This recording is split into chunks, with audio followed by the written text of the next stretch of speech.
Hello दोस्तों, स्वागत है आप सबका मेरे चैनल किस्से कहानियाँ बयान कही में। मैं फिर आई हूँ आपके लिए एक नई कहानी लेकर। तो शुरू करती हूँ आज की कहानी। एक राजा था जिसे चित्रकला से बहुत प्रेम था। एक बार उसने घोषणा की कि जो कोई भी चित्रकार उसे एक ऐसा चित्र बनाकर देगा जो शांति को दर्शाता हो, वह उसे मुँह मांगा पुरस्कार देगा। निर्णय वाले दिन एक से बढ़कर एक चित्रकार पुरस्कार जीतने की लालसा से अपने अपने चित्र लेकर राजा के महल पहुंचे। राजा ने एक एक करके सभी चित्रों को देखा और उनमें से 2 चित्रों को अलग रखवा दिया। अब इन्हीं दोनों में से एक को पुरस्कार के लिए चुना जाना था। पहला चित्र एक अति सुंदर शांत झील का था। उस झील का पानी इतना स्वच्छ था कि उसके अंदर की सतह तक दिखाई दे रही थी और उसके आसपास विद्यमान हिमखंडों की छवि उस पर ऐसे उभर रही थी कि मानो कोई दर्पण रखा हो। ऊपर की ओर नीला आसमान था जिसमें रुई के गोलों के समान सफेद बादल तैर रहे थे। जो कोई भी इस चित्र को देखता उसको यही लगता कि शांति को दर्शाने के लिए इससे अच्छा कोई चित्र हो ही नहीं सकता। वास्तव में यही शांति का एकमात्र प्रतीक है। दूसरे चित्र में भी पहाड़ थे, परंतु वे बिल्कुल सूखे, बेजान, वीरान थे और इन पहाड़ों के ऊपर घने गरजते बादल थे जिनमें बिजलियां चमक रही थीं। घनघोर वर्षा होने से नदी उफान पर थी। तेज हवाओं से पेड़ हिल रहे थे और पहाड़ी के एक ओर स्थित झरने ने रौद्र रूप धारण कर रखा था।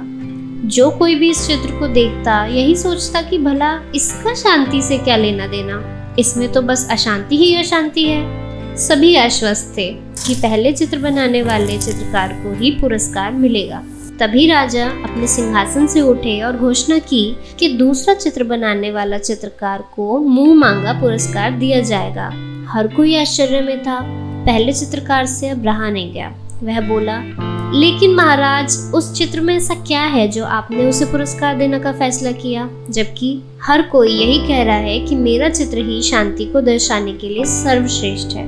राजा ने पहले चित्रकार को अपने साथ चलने के लिए कहा कि आओ मेरे साथ, मैं बताता हूँ। दूसरे चित्र के समक्ष पहुंचकर राजा बोले, झरने के बाईं ओर हवा से एक ओर झुके इस वृक्ष को देखो, उसकी डाली पर बने उस घोंसले को देखो। देखो कैसे एक चिड़िया अपनी कोमलता से इतने शांत भाव व प्रेम पूर्वक अपने बच्चों को भोजन करा रही है। फिर राजा ने वहां उपस्थित सभी लोगों को समझाया, शांत होने का अर्थ ये नहीं है कि आप ऐसी स्थिति में हो जहाँ कोई शोर ना हो, कोई समस्या ना हो, जहाँ कड़ी मेहनत ना हो, जहाँ आपकी परीक्षा ना हो। शांत होने का सही अर्थ है कि आप हर तरह की अव्यवस्था, अशांति, अराजकता के बीच हों और फिर भी आप शांत रहें, अपने काम पर केंद्रित रहें, अपने लक्ष्य की ओर अग्रसर रहें। अब सभी समझ चुके थे कि दूसरे चित्र को राजा ने क्यों चुना है। हर कोई अपने जीवन में शांति चाहता है, परंतु प्रायः हम शांति को कोई बाहरी वस्तु समझ लेते हैं और उसे दूरस्थ स्थलों में ढूंढते हैं, जबकि शांति पूरी तरह से हमारे मन की भीतरी चेतना है। और सत्य यही है कि सभी दुख दर्दों, कष्टों और कठिनाइयों के बीच भी शांत रहना ही वास्तव में शांति है। तो ये थी आज की प्यारी सी कहानी। अगर आपको पसंद आई हो तो लाइक, कमेंट, शेयर और सब्सक्राइब करना बिल्कुल मत भूलिएगा। मैं फिर आऊँगी ऐसा ही एक प्यारा सा किस्सा कहानी लेकर। Bye bye.